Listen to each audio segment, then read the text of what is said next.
going through a wholesale deal all the way from marketing to find the deal, all the way to selling it the right way, and step by step, if you're a Betty Crocker on the back of the cookie box, tell them how to do it.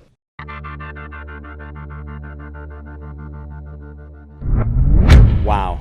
And try and do it succinctly. And and we have like 2 minutes for you to do this, so go ahead. Okay. So you're going to find a deal today based upon relationships.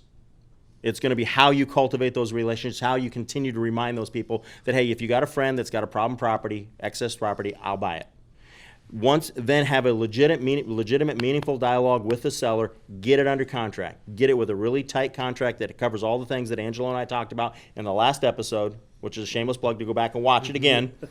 Then bring the contract to the title company, start title and escrow, and then determine, am I going to close on this deal, or is this something that maybe I have to go ahead and assign it? Figure that out. If you're going to assign it, because you're not going to close on it, then you have to be careful how you market it, because you can only market the contract. If you close on it, you can market the house the moment after you close on it. I was going to go back from last episode, actually, when we were talking about you put it under contract, you can't get the assignment fee, you add it for the basis. If you're working with a realtor and the realtor sells it, and let's say as an investor and a little off topic, so I apologize, but I wanted to make this point before.